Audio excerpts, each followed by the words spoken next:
बिहार विधानसभा चुनाव से पहले सत्ता पक्ष हो या विपक्ष बिहार के 60% युवाओं पर नजर डाले हुए हैं। कल जहां नेता प्रतिपक्ष तेजस्वी यादव मोकामा में युवाओं को कलम बांट रहे थे, तो आज नीतीश सरकार के द्वारा बेरोजगारी भत्ता का ऐलान किया गया है, जिसमें युवाओं को पढ़ने लिखने के लिए और उन्हें तैयारी करने के लिए 1,000 रुपये प्रति माह मिलेंगे। अब इसको लेकर राज्य में सियासत भी तेज हो गई है और यह सवाल उठने लगा है कि बिहार के युवा वोटर किसके हैं। हमारे साथ आरजेडी के अल्पसंख्यक प्रकोष्ठ के राष्ट्रीय उपाध्यक्ष डॉक्टर आयशा फातिमा मेरे साथ हैं। मैम, अभी तो युवाओं को लेकर आपकी पार्टी हो, आपके नेता प्रतिपक्ष कलम बांट रहे हैं, तो नीतीश जी बेरोजगारी भत्ता दे रहे हैं। क्या है ये युवा के को प्रलोभन देकर क्या वोट बैंक साधेंगे या चुनावी? अभी बहुत सारी चीजें होंगी और हो भी रही हैं और आगे भी होंगी, जो हम और आप देखेंगे। हमारे नेताजी नेता प्रतिपक्ष तेजस्वी यादव जी का जो विजन है, जो उनका लक्ष्य है, और उनके विजन को नकल करते हुए, कॉपी करते हुए वर्तमान सरकार भी जो है वो काम कर रही है। जैसे हमारे नेताजी ने अनाउंस किया कि मेरी सरकार आएगी तो हम 200 यूनिट बिजली फ्री देंगे, मुफ्त कर दे देंगे। तो अभी जो है वर्तमान सरकार में जो है वो 125 यूनिट बिजली फ्री दी जा रही है। और इसके साथ हमारे नेताजी ने कहा कि जब मेरी सरकार आएगी, जब वो बिहार में राजद की सरकार बनेगी, तो युवाओं को वो रोजगार देंगे, युवाओं को जो है पलायन के लिए बाहर नहीं जाना पड़ेगा, बिहार नहीं छोड़ना पड़ेगा, डोमिसाइल लागू होगा। इसी को देखते हुए अब उन्होंने बहुत सारे अनाउंसमेंट किया है, जिसमें एक अनाउंसमेंट ये भी है कि जो कंपटीशन एग्जाम भरा जाता है, जिसका चालान लगता है 1,000 रुपया, 2,000 रुपया, तो वो चालान मुफ्त कर दिया जाएगा। इसी को आप दूसरे स्वरूप से अगर आप देखेंगे, तो वर्तमान सरकार में 1,000 रुपया देने का अनाउंस किया जा रहा है। तो बहुत सारी चीजें हैं जो धीरे धीरे कॉपी की जा रही है। जैसे उन्होंने कहा कि जब हमारी सरकार आएगी तो हम वृद्धा पेंशन 1,500 रुपया कर देंगे। तो इतने साल से वर्तमान में सरकार है, उनको ये ख्याल नहीं आया और 400 रुपया पे वो अड़े हुए थे। और जैसे ही हमारी पार्टी का अनाउंसमेंट होता है, तुलसी जी का विजन, उन्होंने अपना विजन रखा पब्लिक के सामने, जनता के सामने, तो उन्होंने एकाएक 400 से बढ़ा के 1,100 कर दिया। तो आप देखिए कि कितनी सारी चीजें जो है फॉलो की जा रही है, उनके मार्गदर्शन पे चला जा रहा है, और वर्तमान सरकार वो काम अब कर रही है, जब हमारे नेताजी ने सारा विजन और अपना मैनिफेस्टो जनता के सामने रख दिया है। तो अभी बहुत कुछ चीजें होंगी। लेकिन महिलाओं के लिए तो लगातार नीतीश सरकार में योजनाएं डाले, अभी भी महिला है, क्या महिलाओं को फायदा हो रहा देखिए, महिलाओं को प्रोत्साहन या बराबरी में बैठने का अधिकार दिया है तो किसी ने, वो माननीय हमारे पूर्व मुख्यमंत्री लालू यादव जी ने दिया है। आज बराबरी और समानता की हम बात करते हैं और गरीबों का मसीहा कहा जाता है, तो लालू यादव जी को कहा जाता है, क्योंकि उन्होंने करके दिखाया है। इससे पहले समानता नहीं था बिहार में, गरीब गरीब ही रह गया था। अति पिछड़ा पिछड़ा और दलित महादलित को इतना अधिकार नहीं था कि वो चप्पल पहन करके आपके सामने आए, आकर के अधिकारी से बात करे, अपनी बात रखे। लेकिन आज का समय देखिए कि अति पिछड़ा पिछड़ा हो, दलित हो, महादलित हो या अल्पसंख्यक के लोग हो, हम लोग हो, सब लोग को बराबरी से लाने का अधिकार, अपनी बात रखने का और अपना काम कराने का ये जो हक दिया है, वो हमारे लालू यादव जी ने दिया है, जो राजद के सुप्रीमो हैं।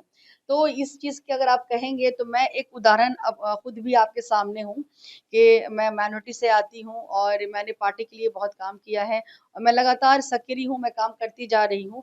और मुझे देखते हुए, मेरे काम को देखते हुए पार्टी मुझे सराहना करती है, और मुझे प्रोत्साहित करने के लिए, महिलाओं को पॉलिटिक्स में आने के लिए, अल्पसंख्यक से भी आगे बढ़ने के लिए मुझे इतनी बड़ी जिम्मेदारी राष्ट्रीय उपाध्यक्ष बनाया गया है। है? अच्छा, एक सवाल और है। आज सनातन समागम किया गया, काफी पूरे बिहार से साधु संत लोग आए थे। सवाल उठने लगा कि आज ये हिंदुओं को करने की बात एनडीए कर रही है। अशोक चौधरी ने कहा है, जो मंत्री हैं बिहार प्रताप जेडीयू नेता है, उन्होंने कहा कि हमको मुस्लिम के लिए मस्जिदों के लिए काम किए हैं, घेराबंदी करवाए हैं आप। तो आज हम जब मंदिर के लिए कर रहे हैं तो सवाल क्यों उठ रहा है, क्या कहें? इस पे कोई सवाल नहीं उठ रहा है। सबसे बड़ी चीज़ तो मैं ये कहना चाहूँगी कि हमारी पार्टी ऐसे ही नहीं लोगों के दिलों में राज करती है और लालटेन रोशनी फैलाने का काम करती है। क्योंकि राजद पार्टी, आरजेडी पार्टी किसी एक समुदाय की नहीं है, किसी एक धर्म की नहीं है, किसी एक कम्युनिटी की नहीं है, किसी एक जात की नहीं है। ये धर्म से और जात से, समुदाय से ऊपर उठ कर के बात करती है और सभी लोगों को लेकर के चलती है। आप देखेंगे कि मस्जिद हो, मंदिर हो, इसको बनाने का काम सबसे पहले जो है हमारे लालू यादव जी ने किया है और उनके समय में और आरजेडी की गवर्नमेंट में कभी भी धर्म को लेकर के कोई भी किसी भी तरह का कोई झगड़ा, लड़ाई, विवाद नहीं रहा। तो ये सब चीज़ें जो हैं वो तो बात की चीज़ है। पार्टी ने आपको बड़ी जिम्मेदारी दी है, क्या इस बार चुनाव में जाते रहे? बिल्कुल मैं चाहूँगी कि महिला भी हैं जो पॉलिटिक्स में आए। महिला आज के युग में सारी चीज़ों में है। मेडिकल में आप देखेंगे, यूपीएससी में आप देखेंगे या इंजीनियरिंग में या टीचिंग से के सेक्शन में देखेंगे, सारे सेक्टर में महिला आज अपनी भागीदारी बढ़-चढ़ कर दिखा रही हैं। आज का पॉलिटिक्स सिनेरियो काफ़ी चेंज हो चुका है। पहले के ज़माने से देखेंगे आज की पॉलिटिक्स ट्रांसपेरेंसी में बिलीव करती है, मीडिया का युग है, लोग अपनी बात कोई उनकी बात अगर नहीं सुनता है तो वो सोशल मीडिया के माध्यम से यूट्यूब पे आकर के, फेसबुक पे लाइव आकर के अपनी बात रखते हैं। तो इसी तरह से आज का सिनेरियो पूरी तरह चेंज हो चुका है। महिलाओं को भी बराबरी का अधिकार दिया गया है और 35% जो आरक्षण मिलना चाहिए वो आज भी पूरी तरह से नहीं लागू हुआ है।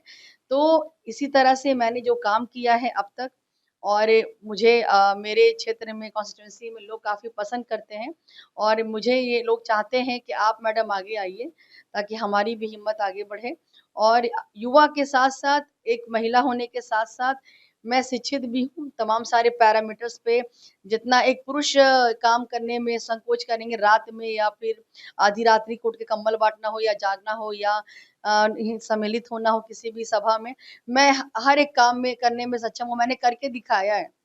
कौन सा क्षेत्र हो? मेरा बिहार शरीफ विधानसभा है 172। तो बिहार शरीफ में तो है तो कम्युनिटी के लोग काफी संख्या में, लेकिन वहाँ डॉक्टर सुनील जो अभी वर्तमान में मंत्री है वो तो लगातार 3 बार से काबिज है। कैसे मुकाबला करेंगे? कहीं न कहीं ये कमी हमारी भी रही है कि हम लोगों ने उन लोगों पे विश्वास जताया, जो लोग सक्षम नहीं थे पूरी तरह से राजद की सीट निकालने में और इसी वजह से जो है देखिए, होता क्या है कैंडिडेट का चुनाव सबसे बड़ी चीज़ होती है कि कैंडिडेट कितना सक्षम है और लोग क्या करते हैं कि कैंडिडेट के ऊपर जो है ना ध्यान देते हुए, उनकी बातों को नहीं समझते हुए, एकाएक जो है पार्टी किसी को मौका दे देती है और वो सीट वहाँ से लूज़ कर जाती है। तो अभी ऐसा नहीं है। अभी पार्टी में जो हमारे नेता प्रतिपक्ष तेजस्वी यादव जी हैं, उन्होंने बहुत अपनी सूझबूझ से, बहुत ही सोच समझ-बूझ करके और वैसे ही उन्होंने कहा है कि जो अपने क्षेत्र में बहुत एक्टिव रहेगा, जो जनता के बीच रहेगा, जनता के दिलों में रहेगा, हम उसको मौका देंगे। ये तो इस बार एनडीए एनडीए का सफाया हो जाएगा बिहार में? बिल्कुल सफाया क्या होगा, वहाँ इस बार जो है पूरे बिहार में ही मैं कहूँगी कि राजद की सरकार बनेगी, आरजेडी पार्टी आएगी, वो बहुमत से आएगी, इंडिया गठबंधन की सरकार बनेगी और बिहार शरीफ में भी इस बार आरजेडी अपनी सीट हर तरह से निकालने में सक्षम है, अगर मौका दिया जाए तो।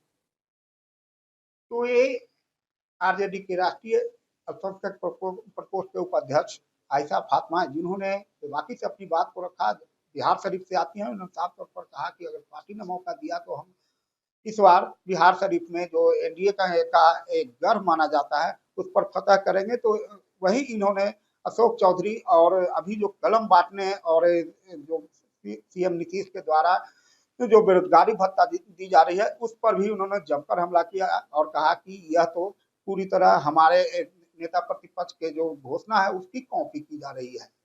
परमानंद सिंह, एबीपी न्यूज, पटना।